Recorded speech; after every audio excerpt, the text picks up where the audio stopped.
My name is Jamil. I'm a builder in the city of Capernaum. Like many of my trade, I build nice houses, but I don't live in one. And I'm highly sought after for my building, but not my opinions. My city, Capernaum, is a beautiful one, set like a jewel along the silver rim of the Sea of Galilee. And there's prosperity there. Because of its beauty, many rich Jews and Gentiles live in Capernaum. In fact, our new synagogue was built by a Roman centurion. And although I don't share in the prosperity the way I wish I did, there is work and there are friends. Lately, my city had become a center for religious talk because this new rabbi from Nazareth, Jesus, had come there to live at the house of Simon, the son of Jonah. Now that is a nice house. It was built for him by his father for his wedding. My friends and I worked on it. Beautiful, open courtyard, wide covered porch, and then a house with many rooms. Ever since Jesus came to Capernaum, to Simon's house, you can always see people in the courtyard or up on the porch listening to Jesus as he teaches. Now, we had heard stories about Jesus, miracles and healing Simon's mother-in-law, but we were unsure of him because our leaders were unsure of him. And we were taught to trust our leaders. You see, at that time, we didn't know. But then the time came for my friends and me. For 30 years, Ami, Zacharias, Philip, John, and I grew up together. We went to school together, we had our bar mitzvahs together, and now we work together. It was as if the flesh of our hearts had grown together. When Philip's daughter died, it was as if someone had severed my own arm from my body. How we wept and mourned with them. But the next year, God blessed them with another child. We were like brothers. And that is why there was so much anguish and pain when the accident happened. It happened to Ami. We were working on the roof of a tall house, and Ami, who was strong and full of life, was bringing a bundle of wood up a ladder, and I was waiting for him at the top. And suddenly one of the rungs broke and he lost his grip. I reached for him, but only to see him strike his head and his neck on rocks that had been laid next to the ladder. The four of us were there in moments, and we picked him up. And we cried as we took him home. And the days that followed, Ami revived, but he couldn't move. The doctor said that he would never walk again. And then our leaders came. And they pleaded with Ami. They told Ami that he had to confess his sin, that this accident was somehow proof that his sins were so great that in this life, judgment must begin. And we did too. We pleaded with him to confess his sin. Because you see, that's how we had been brought up. And we trusted our leaders. But this did not bring hope. And we watched the spirit of our friend grow bitter and alone. For you see, at that time, we still did not know. On a certain day, we went to Ami's house. And we said, Ami, come with us to Jerusalem. Perhaps there'll be healing for you in the temple. But his reply was so dark. He said, no. No, the temple is empty, filled with the breath of desperate wishes. I said to him, no, Ami, you must continue to hope. Hope? Hope, he said. I hope. I hope for death, because death is all that is left for me. He was dying. And our leaders could not comfort him. And we did not know how. Many days passed. One day as we were together, Zacchaeus came and told us that Jesus, Simon, the sons of Zebedee, and some others had returned to Capernaum and that people were coming to Peter's house. But we had been to see him that morning, and he would not even speak to us.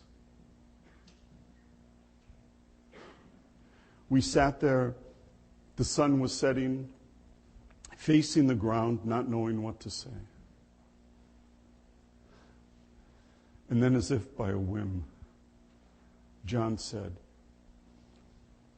if only I could touch him and give him my life. And these words stirred our hearts like a sudden storm upon the lake. Of course, Jesus. Maybe the stories were true. The miracles in Simon's mother-in-law. And so, like men rowing before the gale of an oncoming storm, we struck out for Ami's house. On the way, we passed the street of Simon's house, and we could see people beginning to fill his courtyard. And our pace quickened, and our hearts began to pound for fear that we might not be able to see Jesus. When we arrived at Ami's house, his wife Sarah would not even look at us. She told us only that she had moved him. As we entered, you could feel the despair that had replaced the joy.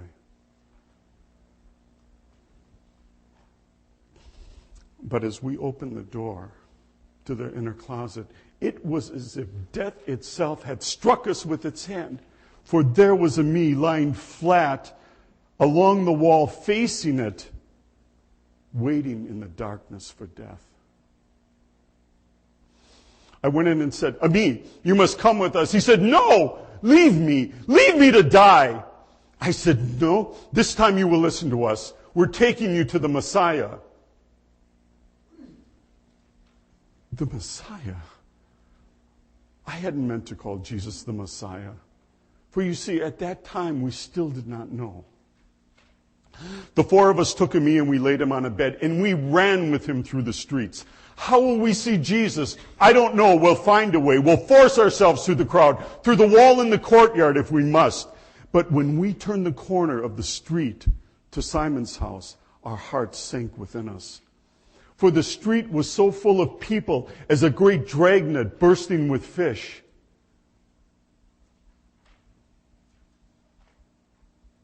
And we were frozen. And then Ami began to cry. And it was as if a voice called to us, and our resolve arose within us. We had to see Jesus.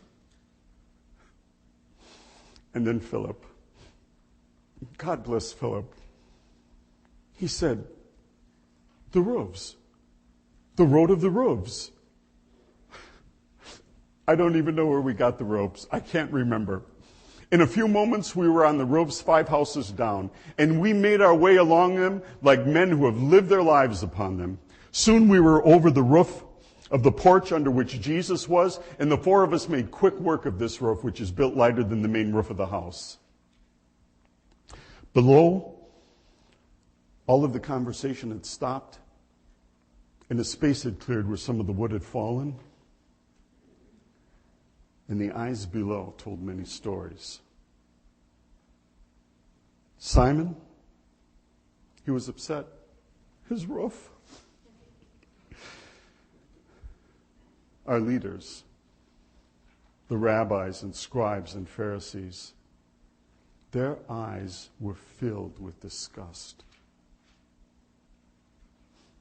But Jesus' eyes, he looked at us with such love and compassion. We lowered him into the room. His blank eyes, searching for the face of Jesus, found the eyes of the Pharisees instead.